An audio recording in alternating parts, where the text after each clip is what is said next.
আসসালামু আলাইকুম everyone, welcome back to my channel tower study hacks. আশা করছি তোমরা সবাই ভালো আছো এবং সুস্থ আছো। তো আমার চ্যানেলে সিভি রাইটিং সব লেখার জন্য বা নিয়মটা দেওয়ার জন্য অনেক বেশি কমেন্টস আসতেছিল লাস্ট কয়েকদিন ধরে। তো আমি একটা পারফেক্ট সিভি কিভাবে লিখতে হয় সেটা আমি তোমাদেরকে দেখাবো, যেটা তোমাদের ইংলিশ সেকেন্ড পেপারে এসে থাকে, যারা 9-10-এ পড়ো বা এইচএসসি দিবে এরকম। আর যারা আর জব সেক্টরের ক্ষেত্রেও কিন্তু সেম জিনিসটাই মানে হবে। তো এখানে দেখতেই পাচ্ছ আমার গ্যাপটুকু, এই গ্যাপটুকু অবশ্যই মেনটেন করতে হবে। আর ওপরের যে আমি ইয়াটা দিয়েছি সেটা দেখো, ডেটের জায়গা আমি খালি রেখেছি, ডেটের জায়গায় ডেট লিখবে, দ্য হেডমাস্টার বা the authority and the principal. তো দ্য হেডমাস্টার যখন লিখবে, যখন তুমি কোনো সিভি কোনো স্কুলের টিচারকে লিখতেছো তখন, আর দ্য অথরিটি লিখবে কোনো কোম্পানির ক্ষেত্রে যদি তুমি সিভিটা লেখো তখন সেই কোম্পানি উল্লেখ করা থাকলে, এই যে এবিসি হাই স্কুল যদি হয়, ধরো একটা স্কুলের নাম, সেক্ষেত্রে তুমি ব্যবহার করবে দ্য হেডমাস্টার। যদি কোনো কলেজের ক্ষেত্রে হয় তখন তুমি ব্যবহার করবে দ্য প্রিন্সিপাল। আর যদি কোনো কোম্পানির ক্ষেত্রে হয় সেই ক্ষেত্রে তুমি সিভিটা যাকে পাঠাচ্ছ সেই জিনিসটা অথরিটি লিখবে। আর যদি কলেজ সম্পর্কিত কাউকে পাঠাতে হয় সিভিটা, কার উদ্দেশ্যে লেখা হয়, সেই ক্ষেত্রে কিন্তু প্রিন্সিপাল হবে। আর তারপরে ঠিকানাটা দিয়ে দিয়েছি আমি, তোমরা তোমাদের ঠিকানাটা দিয়ে দিবে। আর সাবজেক্ট, তো সাবজেক্টটা application for the post of an assistant English teacher বা application for the post of an assistant marketing officer. তো এরকম অনেক কিছুই কিন্তু আসতে পারে, এই জন্য আমি তোমাদেরকে বলতেছি যে এভাবে করলে ভালো। আর তোমরা কিন্তু এই নিয়মটা ফলো করলে আমার মনে হয় একদম বেস্ট হবে। আর তারপরে কিন্তু আবারও সামান্য পরিমাণ গ্যাপ চলে আসবে। তো কথা বলতে বলতে সেটা সিভির ফুল মিনিংটা কারিকুলাম ভাইটা।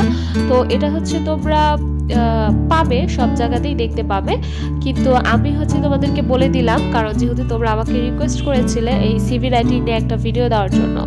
তো ফার্স্টে শুরু করেছি, sir, in response to your advertisement published in Daily star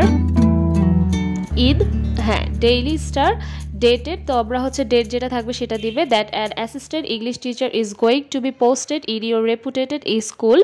তো এই কথাটা আমি লিখেছি, এই মানে হয়েছে কি, তোমাদের কিন্তু ফরম্যাট যেটা থাকে সেটা কিন্তু সেমই থাকবে, জাস্ট যদি এখানে আমার সাবজেক্ট অনুযায়ী লেখাগুলো জাস্ট একটু পরিবর্তন হবে, আর কিছুই না। তো তোমরা এখানে অন্য পত্রিকার নামও দিতে পারো, বা তোমাদের কোশ্চেনে যে পত্রিকাটা উল্লেখ করা থাকবে সেটা কিন্তু দিতে পারো।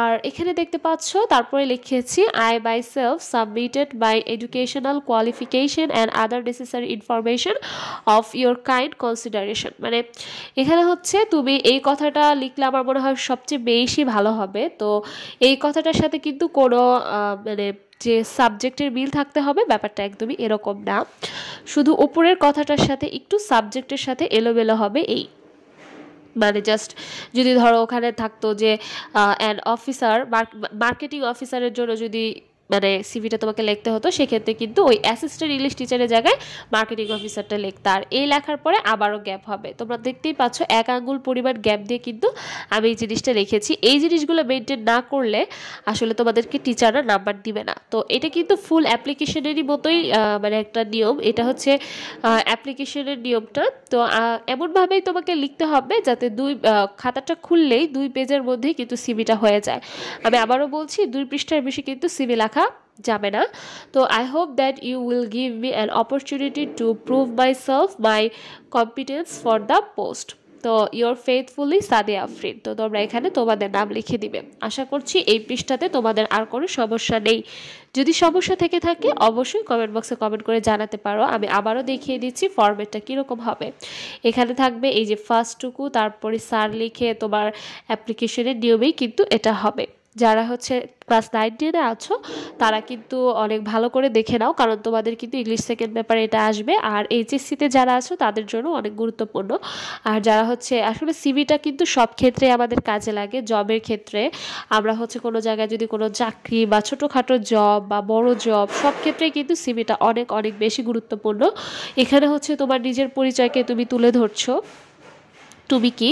তো এখানে কারিকুলাম ভাইটা অফ সাদিয়া আফরিন, মানে এখানে হচ্ছে আমি যদি এই নামটা এটা না লিখতাম সাদিয়া আফরিনটা, সেক্ষেত্রে কিন্তু আমার ফার্স্টে নিজের নামটা লিখে দিতে হতো। আমি আবারও বলছি, যেহেতু আমি ওখানে উপরে লিখে দিয়েছি যে কারিকুলাম ভাইটাটা হচ্ছে আমার নিজের, সেক্ষেত্রে কিন্তু আমি আর আমার নামটা লিখিনি যে ফার্স্টেই সাদিয়া আফরিন নেম লিখে প্রথমে আমার বাবার নাম দিয়ে দিয়েছি, কারণ এটা দেখেই বুঝতে পারবে যে এই সিভিটা হচ্ছে সাদিয়া আফরিনের। সো এই জন্য তো ফাদার নেমের জায়গায় তোমরা তোমাদের বাবার নাম, এখানে পার্সোনাল ইনফরমেশন দিয়ে দিবে, তারপরে মার নাম, হ্যাঁ, present address, permanent address, date of birth, nationality হচ্ছে Bangladeshi, religion Islam, material status single, আর ফোন নাম্বারটা তোমরা তোমাদেরটা দিয়ে দিবে।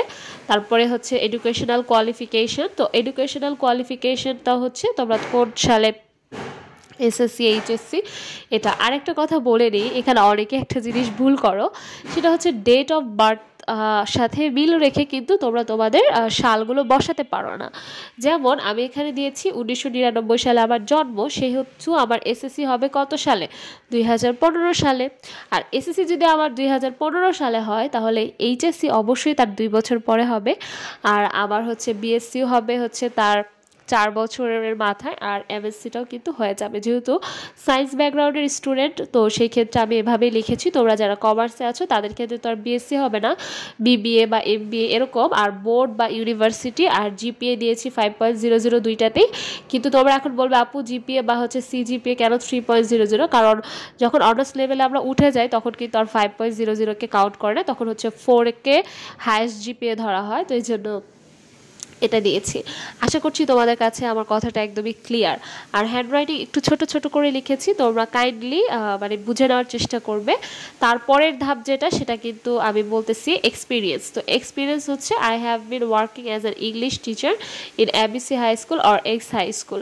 হয়েছে কি, তোমরা এখানে আসলে আমার এখানে ABC হাই স্কুল দেওয়া যাবে না, মানে হয়েছে তুমি যেটা হচ্ছে তুমি যেই মানে স্কুলের জন্য তুমি অ্যাপ্লাই করছো সেই স্কুলের নামটা কিন্তু দেওয়া যাবে না এক্সপিরিয়েন্সে এসে কিন্তু তোমাকে অন্য একটা স্কুলের নাম দিতে হবে, যে আমি ওই স্কুলটাতে আমি হচ্ছে পড়িয়েছিলাম। আই হোপ তোমরা আমার কথাটা বুঝতে পেরেছো। সো আমি ওখানে যদি ABC হাই স্কুল দিয়ে আসি, এখানে কিন্তু এক্সপিরিয়েন্সে এসে ABC হাই স্কুল দিতে পারবো না, সেখানে এসে দিতে হবে হচ্ছে এক্স হাই স্কুল। আমি কি বুঝাতে পেরেছি কিনা তোমরা এই ব্যাপারটা আমাকে একটু ক্লিয়ার করবে। আর রেফারেন্সে হচ্ছে Salam Hossain senior teacher in ABC high school. So এখানে তোমরা হচ্ছে কার রেফারেন্সে ঢুকতেছো, ধরো তুমি যেই স্কুলটাতে অ্যাপ্লাই করছো, তো সেই স্কুলের একজন সিনিয়র স্যার তোমাকে রেফার করতেছে, সেই ক্ষেত্রে রেফারেন্সে কিন্তু ওই স্কুল বা ওই কোম্পানিরই হচ্ছে মানুষের নাম তোমরা উল্লেখ করে দিবে। আমি বুঝাতে পেরেছি আশা করি। আর এখানে ডেট অ্যান্ড সিগনেচারে তোমার নামটা লিখে দিবে, যেহেতু আমার নামটা হচ্ছে সাদিয়া আফরিন, সেই ক্ষেত্রে আমি কিন্তু এটা লিখে দিয়েছি। আর নিচে যে ডট ডটটা দেখতে পাচ্ছ সাদিয়া আফরিনের নিচে, সেখানে কিন্তু তোমরা ডেটটা লিখে দিবে, যেহেতু এখানে আমি লিখে দিয়েছি ডেট অ্যান্ড সিগনেচার। সো আমি কিন্তু সিগনেচারটা করেছি, কিন্তু ডেটের জায়গাটা কিন্তু ফাঁকা রেখেছি, এটা হচ্ছে তোমরা করবে। তো আশা করি তোমাদের কাছে আজকের ভিডিওটি ভালো লেগেছে। যদি আজকের ভিডিওটি ভালো লেগে থাকে তোমরা অবশ্যই আমার চ্যানেলটিকে সাবস্ক্রাইব করে দিবে, আর পাশে থাকা বেল আইকনটিও বাজিয়ে রাখবে, যাতে আমি যে কোনো সময় ভিডিও দিলে তোমাদের কাছে সঙ্গে সঙ্গে নোটিফিকেশন চলে যায়। আশা করছি তোমাদের কাছে আজকের ভিডিওটি অনেক বেশি উপকারী হবে, আর ঠিক এভাবেই তোমরা চেষ্টা করবে সিভিটা লেখার, এতে করে তোমাদের জন্য অনেক বেশি বেটার হবে। আর যেহেতু সম্পূর্ণ ভিডিও জুড়ে আমি কথা বলেছি, তো এটা অনেক গুরুত্বপূর্ণ ইনফরমেশন দেওয়ার জন্যই আমি কিন্তু কথা বলেছি। তোমাদের কারো কাছে যদি ভালো না লেগে থাকে তাহলে আন্তরিকভাবে দুঃখিত, আর যদি ভালো লেগে থাকে তাহলে তোমরা সবাই আমার জন্য প্রে করবে।